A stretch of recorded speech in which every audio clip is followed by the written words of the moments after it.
Brigadier, inform this court that upon your assessment of the docket, there are certain facts that inform you that they were intruders.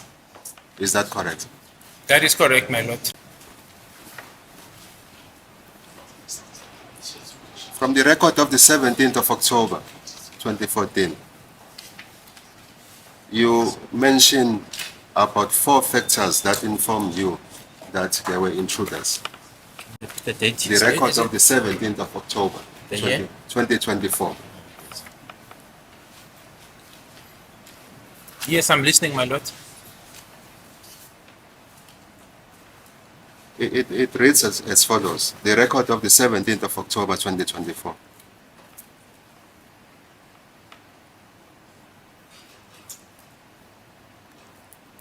Page 19, line 10.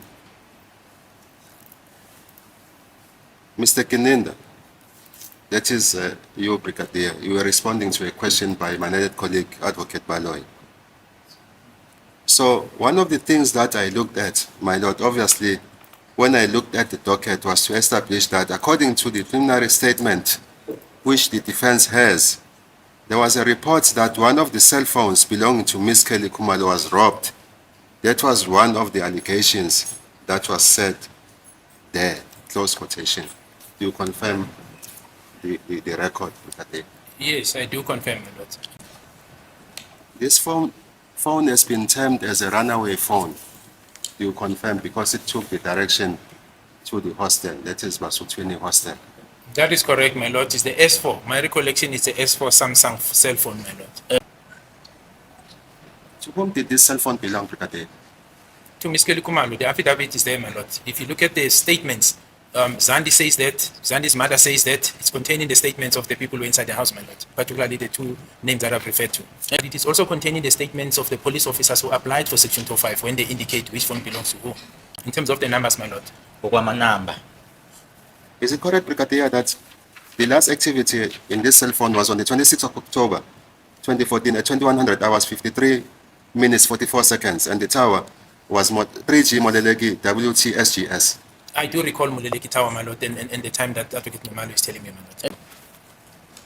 Is it also correct that in respect of this cell phone, it forms part of the counts in the indictment, that is the count of robbery with aggravating circumstances? Have you had sight of the indictment, Brigadier? My lord, I think that is a terrain for the NPA because I don't want to be dragged in there. I know there were charges that were preferred against the accused, so I don't want to. I know there's a charge of armed robbery in the relation of armed robbery. Yeah, I know there is one, my lord.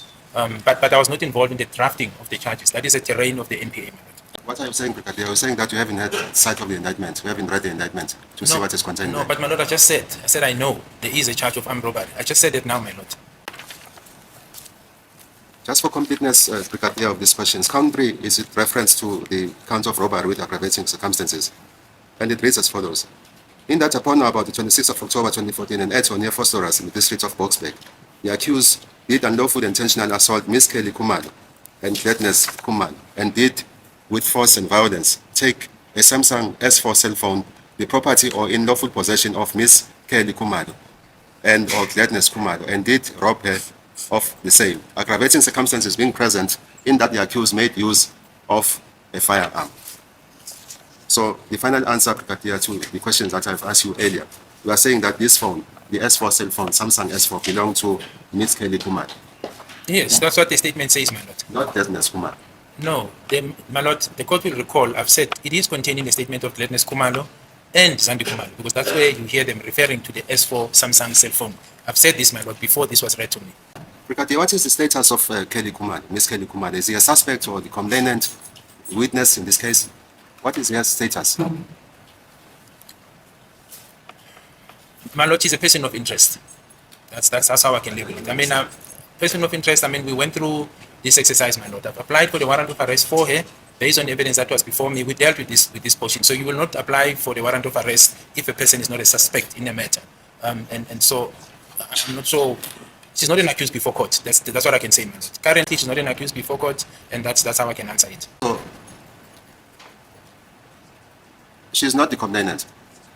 She's a person of interest, a suspect. A complainant on what matter, my lord? In respect of this case, one of the allegations, as I've read to you the indictment, Brigadier, is with reference to the robbery. She's a complainant in respect of the robbery. Count 3 of the indictment. So I'm basing this question on the fact that when I read the indictment, the count, that is count 3, she's a complainant in that count. So she can't be a suspect at the same time, or a person of interest. I think we've traversed this issue before. I don't know why this question is being repeated. The evidence has been presented, and this is a determination that will be made at the conclusion of the case as to what role any person, including Ms. Kelly Khumalo, played in the incident. It's not for this witness to already at this stage to give an opinion. Yes, sir. Brigadier, I must say that the way the investigations were conducted, it's flawed because the police say this person is a suspect. On the other hand, the director of public prosecution, when drafting indictment, she's a complainant. I think the witness doesn't need to. Advocate Numalo is entitled to his opinion. We submit that the witness doesn't have to respond to that. The witness will disclose, the evidence will disclose what, at the end of the case, what transpired on the day. In respect of this count, Brigadier, what then should we follow? Should we follow your line of thought that Ms. Kelly Khumalo is a suspect or a person of interest, or she is the complainant in this case? I don't know what is it that Advocate Numalo doesn't understand. We stood up to say there is the evidence will reveal what the respective roles of the various parties was. It's not for this witness to give an opinion. Again, you testified about Kelly being the person of interest, the mastermind in the commission of the offense, but the indictment is telling us something totally different. I'll proceed with the question that I want to ask. Remember that Peter denied Jesus 3 times, okay? 3 times Peter denied Jesus. And here, Baloyi objects 3 times. And all 3 times, Advocate NXUMALO, Zitulele NXUMALO said, we do not care, okay? I do not care. I'm putting it on the record and I'm going to do it 3 times. No, he didn't do it 3 times. He did it 3 times plus 1, 4 times. He added a bonus time. Each time Baloyi objected. Each time the judge blue ticked him. And each time NXUMALO repeated it again. NXUMALO, oh my God, that was sneaky, but that was brilliant, and I absolutely loved every moment. Do you know what else happened? Not Gininda saying, not my monkey, not my circus. I'm staying out of this one. This is between the DPP, okay? This is not my terrain. Leave me out of it. And Dizzy, okay? Speak to Baloyi right over there, okay? There's the bus. Back it up on Baloyi. Don't involve me, but you know I'm going to catch you. I'm going to catch you, NXUMALO, for saying my investigation was flawed. How dare you, NXUMALO? How dare you say that? But trust me, Gininda is going to respond. But let me know your thoughts in the comment section down below. What are your thoughts on NXUMALO and that move with putting on the record that, hello, somebody tell me, somebody clarify, what is Kelly Khumalo's role exactly? Is she the accused? Or is she the complainant?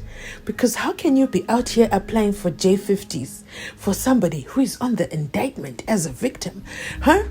The indictment specifically says, let me read it to you, so that no one can accuse NXUMALO of imagining things. Let me read you the indictment. It says, robbery with aggravated circumstances. Have you seen this indictment, Brigadier Gininda, while you're on the stand here preaching about Kelly Khumalo being the mastermind?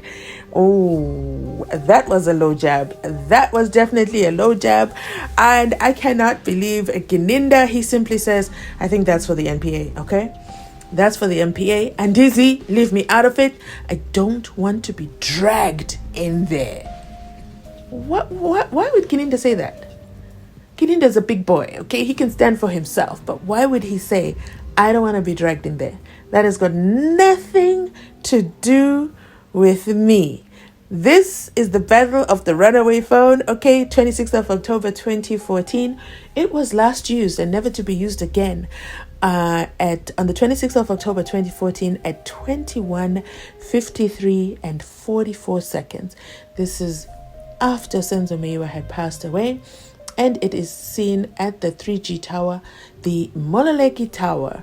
So my question becomes, sadly, this is almost an hour after Senzo Meyiwa had passed away. So the intruders took the phone with them, and then it took them almost an hour to get to the Mololeki Tower. What were they doing before with this phone? I think that the accused need to hammer down on this timeline. This timeline is very revealing. But you know what, Asiko Lapo, we do not care about the timelines of the phone right now. We are more concerned, is Kelly Khumalo a victim? Is she a complainant? Or is she a mastermind? This is the question Advocate Zitulele NXUMALO is asking. Uzwide Galanga has an ask of the ask it. Okay? So let me know your thoughts in the comment section down below. I can't wait to hear your breakdowns of this. But thank you so much for watching. You already know, like, comment, subscribe, and I'll keep the videos coming. Catch you on my next upload. That's it from me today. Thanks for watching. I'll catch you definitely on my next upload.